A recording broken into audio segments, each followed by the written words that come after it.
Buenos días, mi nombre es Brian Esteban Almanza, estudiante de la carrera Administración en Salud de la UNAD. En este momento realizaré lo que es la exposición respecto al primer respondiente en el entorno laboral del curso primer respondiente. Bueno, es importante tener en cuenta primero el concepto de lo que es un plan de emergencias en una empresa. Pues se tiene definido qué es el procedimiento que se sigue en una empresa respecto a las situaciones de emergencia que se pueden presentar, ya sean por causas naturales o logísticas dentro de la misma. También es importante tener en cuenta que es un documento que debe realizar cada empresa respecto a la protección y prevención de sus empleados en situaciones de emergencias.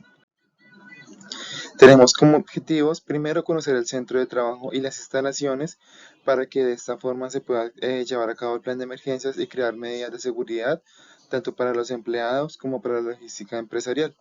También es importante tener en cuenta que se deben evitar las causas de emergencia lo más posible. De esta manera, pues el personal debe estar informado de la forma en la que debe actuar en caso de emergencia en situaciones de emergencia presentadas dentro de la misma. Bueno, primero tenemos unos ítems para crear un plan de primer respondiente dentro de la empresa. Lo primero es como tal llevar a cabo una observación e identificación de las situaciones de emergencia. Es importante pues tener en cuenta que se debe crear una investigación inicial respecto a los medios o a identificar los medios o riesgos que se pueden llevar a cabo en situaciones de emergencia dentro de la empresa.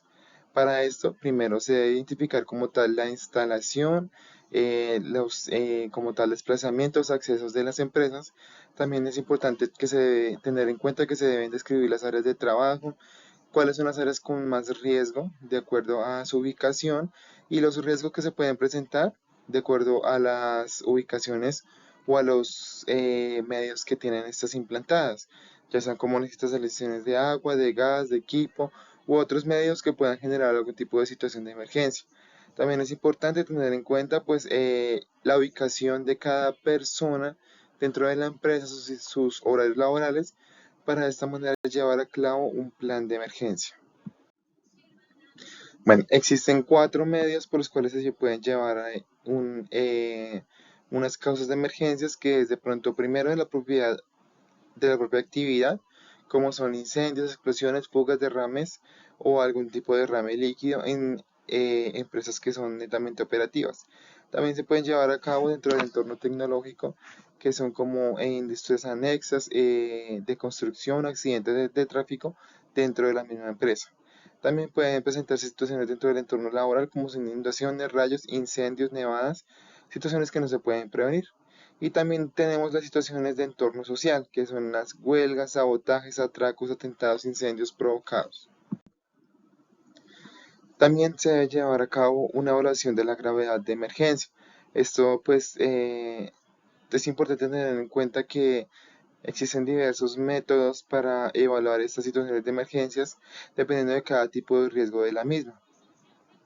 Por ejemplo, en un incendio, pues se debe tener en cuenta en un incendio, en una explosión, en una fuga, en un accidente laboral, en una nave tóxica, se debe tener en cuenta lo que es la preemergencia, la emergencia parcial y la emergencia general, como está descrito en el siguiente cuadro. Un ejemplo, dentro del incendio, pues es importante tener en cuenta el combustible dentro de una papelera, se puede generar un incendio dentro de un sector de riesgo o un incendio extendido de más de una estancia, y así sucesivamente con cada situación de emergencia. Es importante también hacer una clasificación de la emergencia en situaciones de emergencia. Cuando ya se hayan creado dentro de la evaluación de emergencia las posibles situaciones que se puedan presentar, es importante tener en cuenta pues una planificación que nos permita tener presentes situaciones que podamos hacer dentro de las emergencias, como son los primeros auxilios, la lucha contra los incendios, tener en cuenta la asistencia médica que se debe hacer en casos de una emergencia, el salvamiento y un plan de post-emergencia. También es importante tener en cuenta que el empleador como tal tiene unas obligaciones para evitar y minimizar las situaciones de emergencia, como lo son analizar los riesgos que se puedan presentar dentro de la empresa, adoptar medidas necesarias en caso de materia prima, designar a los trabajadores, algunos trabajadores, para que estén recibiendo capacitación respecto a las situaciones de emergencia, formar a todos los trabajadores en general para que tengan en cuenta qué hacer en un caso de emergencia, facilitar el material adecuado en caso de emergencia como extintores, como equipos de oxígeno y demás, y evaluar y verificar que todos los planes que están implantados estén actualizados de acuerdo a la normatividad vigente. Muchas gracias, buen día.